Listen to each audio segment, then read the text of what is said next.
Hi, everyone, and welcome back to the Tacked-Linglish Learning Podcast. I'm your host, Sarah. And I'm your co-host, Bill. We're so glad to have you with us today. In today's episode, we're going to talk about one of the most delicious topics ever, food. Whether you're chatting with friends, ordering at a restaurant, or traveling abroad, food is one of the most common things we talk about in daily life. Exactly. And if you're learning English, knowing how to talk about food is super useful. Think about it. We all eat, we all have favorite dishes, and food is a big part of culture and conversation. That's right. So in this episode, we'll help you learn useful vocabulary, common phrases, how to order food, describe tastes, and even how to talk about your favorite meals in English. We'll also do some fun role plays to show you how to use these phrases in real conversations. So, grab a snack, unless you're already hungry, and let's get started. Let's dive into the world of food in English. First, we'll start with some basic food vocabulary. All right, let's start with the basics. Bill, what's the first thing that comes to your mind when you think of food vocabulary? I'd say fruits and vegetables. They're everywhere, healthy, colorful, and easy to talk about. Words like apple, banana, orange, tomato, potato, carrot. Absolutely, those are everyday words. And let's not forget lettuce, cucumber, spinach, and broccoli. Great for salad lovers. Now, let's move to meats and proteins. Some common ones are chicken, beef, lamb, pork, and fish. Don't forget eggs, beans and tofu for vegetarians. Good point. And then we have dairy products like milk, cheese, yogurt, and butter.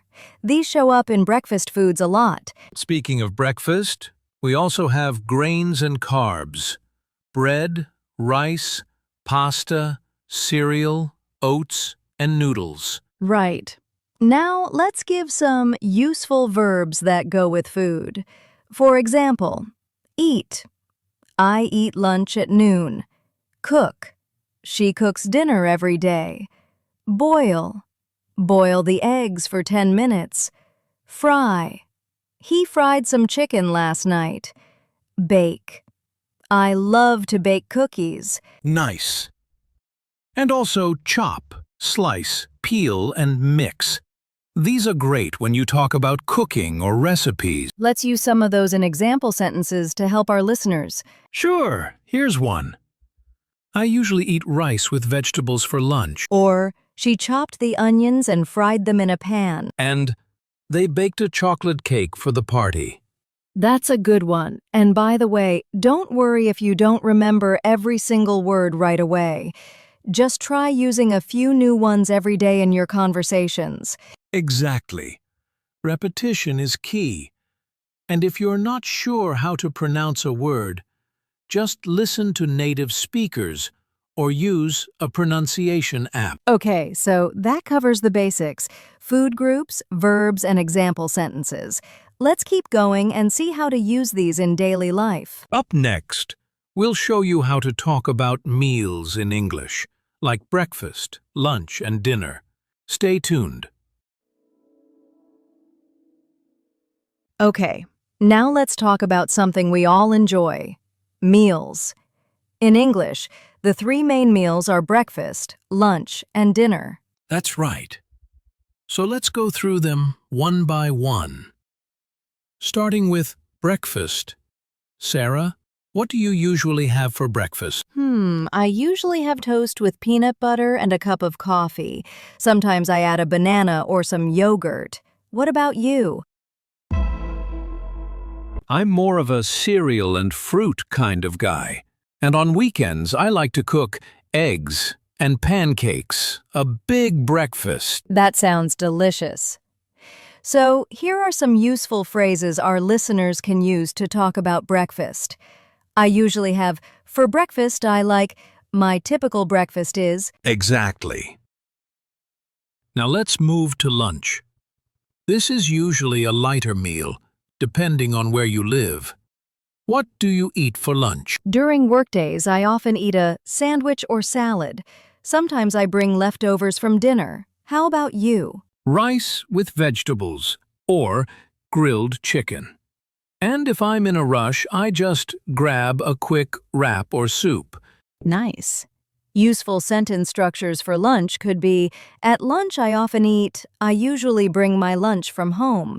My favorite lunch is... Now let's talk about dinner, the main meal for many people.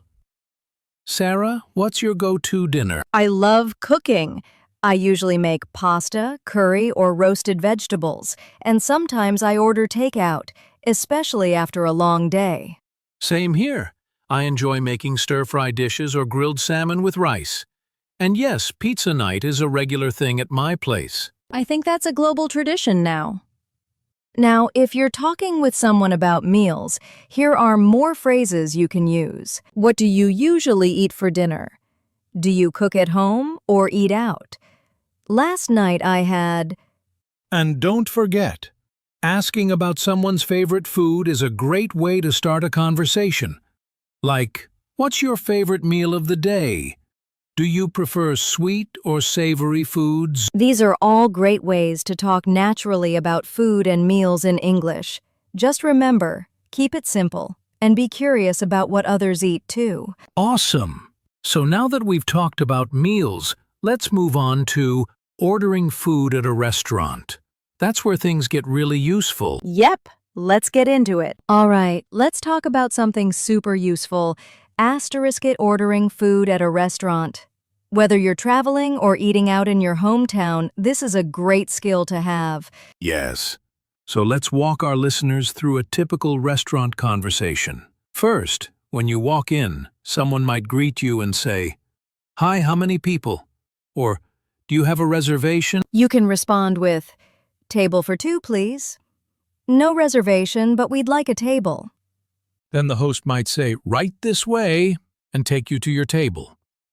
After that, your server or waiter comes by with menus and says, "Can I get you something to drink?" This is your chance to ask for water, soda, juice, or coffee. You could say, "Just water for now, thanks. I'll have an iced tea, please."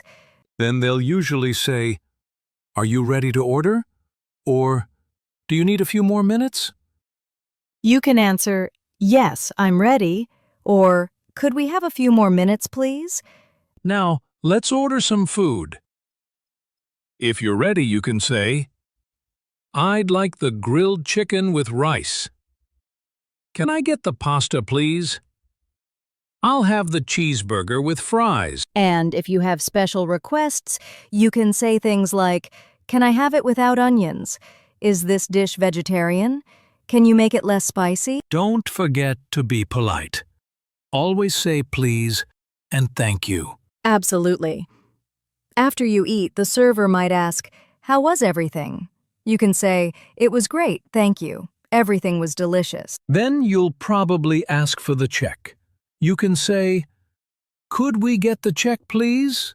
Or, "Can we have the bill?" So simple, but so helpful. Let's do a quick role play for our listeners. Hi there. Welcome. Do you have a reservation? No, just a table for two, please. Right this way. Here are your menus. Can I get you something to drink? Yes, I'll have a glass of water, please. Sure. Are you ready to order? Yes, I'd like the chicken sandwich with fries. And could I get it without mayonnaise?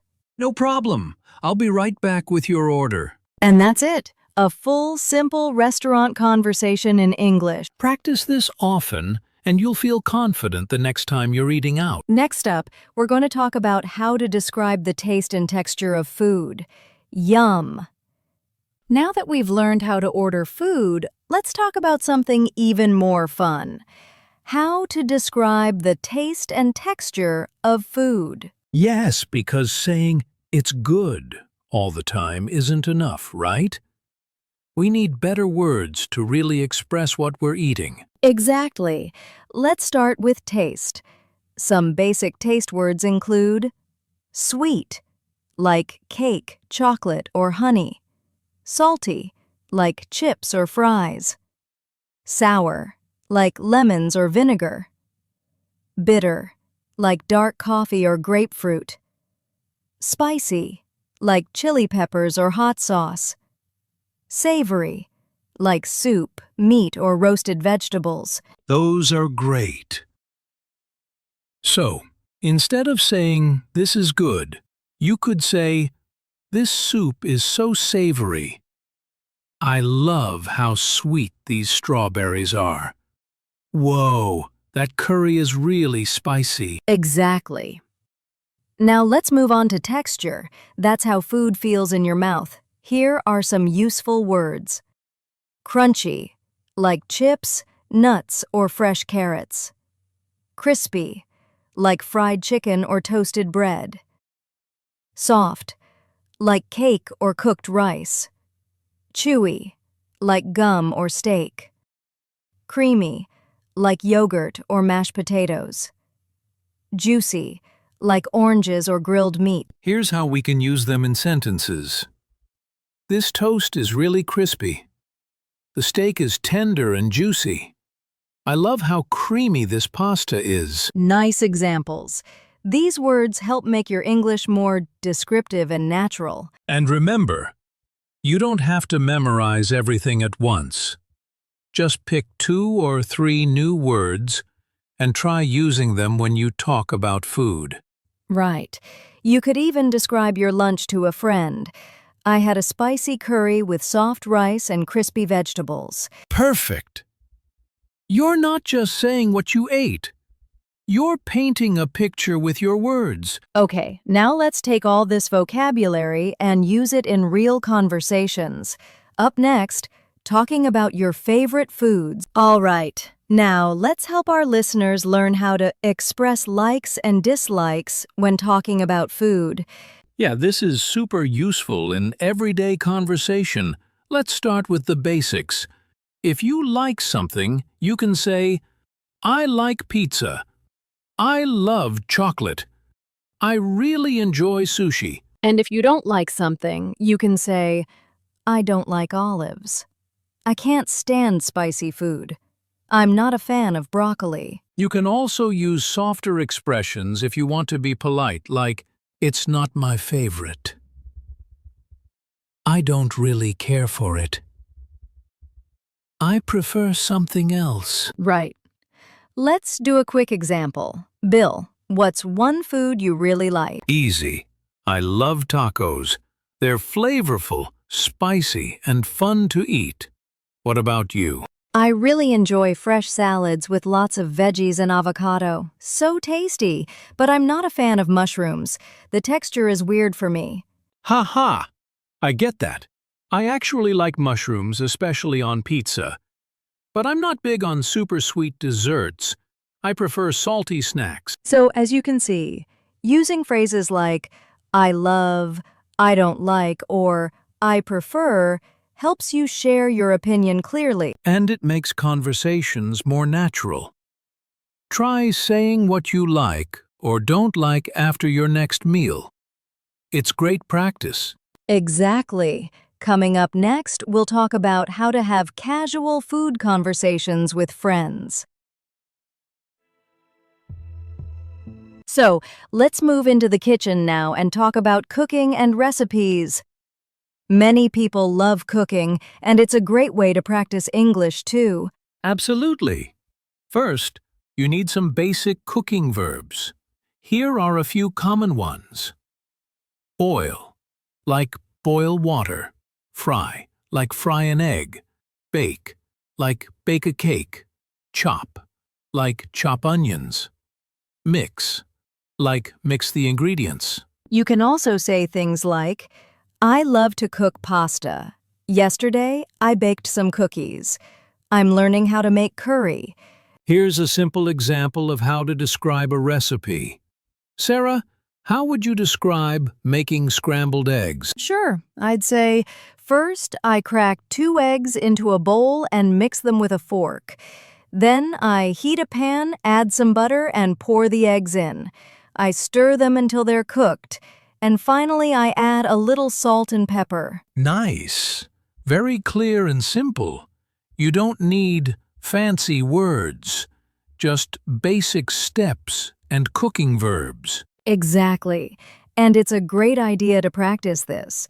Try explaining your favorite recipe in English, step by step. You can even record yourself or write it down. It's fun and helps with vocabulary and speaking skills. All right, up next, let's talk about how to have casual food conversations with friends. That's where all of this comes together. Now let's have some fun and learn a few *is common food idioms and expressions expressions. Firing English. Yes, these idioms aren't really about food. They just use food words to express different ideas. But they're used all the time by native speakers.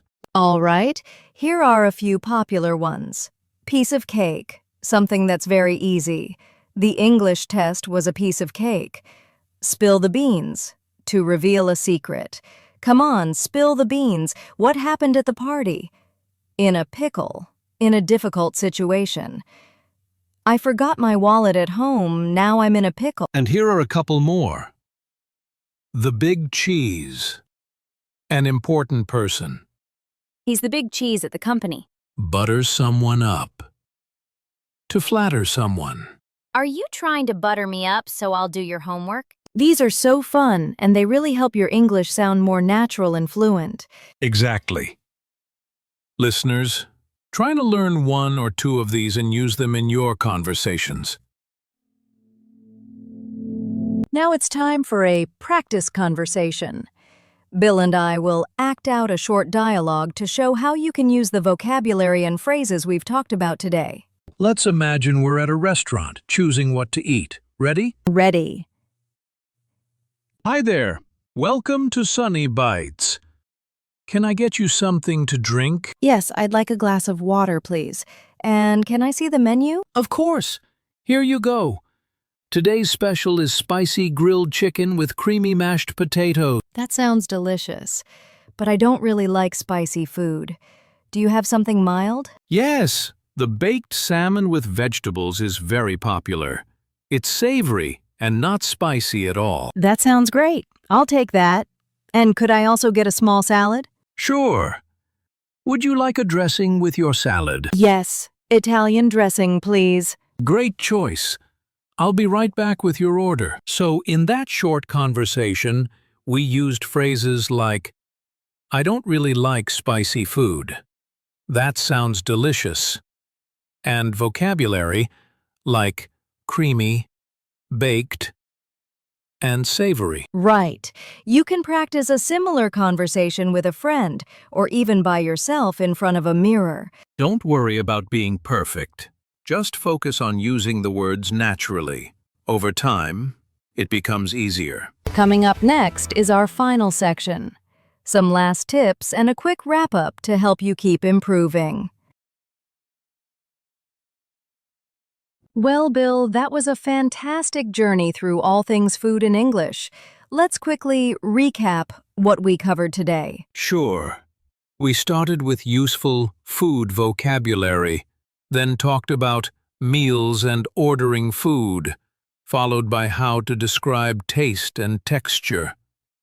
Then we practiced expressing likes and dislikes, chatted about cooking and recipes, and even learned some fun food idioms. And don't forget our practice dialogue at the end, a real-life example you can use. That's right. So here are my top tips for listeners. Try to use new words every day when you talk about food. Don't be afraid to make mistakes. That's how you learn. Practice speaking with friends, family, or even by yourself. Also, listen to native speakers talking about food on TV, YouTube, or podcasts like this one. It really helps you get comfortable with the words and phrases. Absolutely. Remember, food is a fun and delicious way to practice English. Thanks for listening, everyone. We hope you enjoyed today's episode.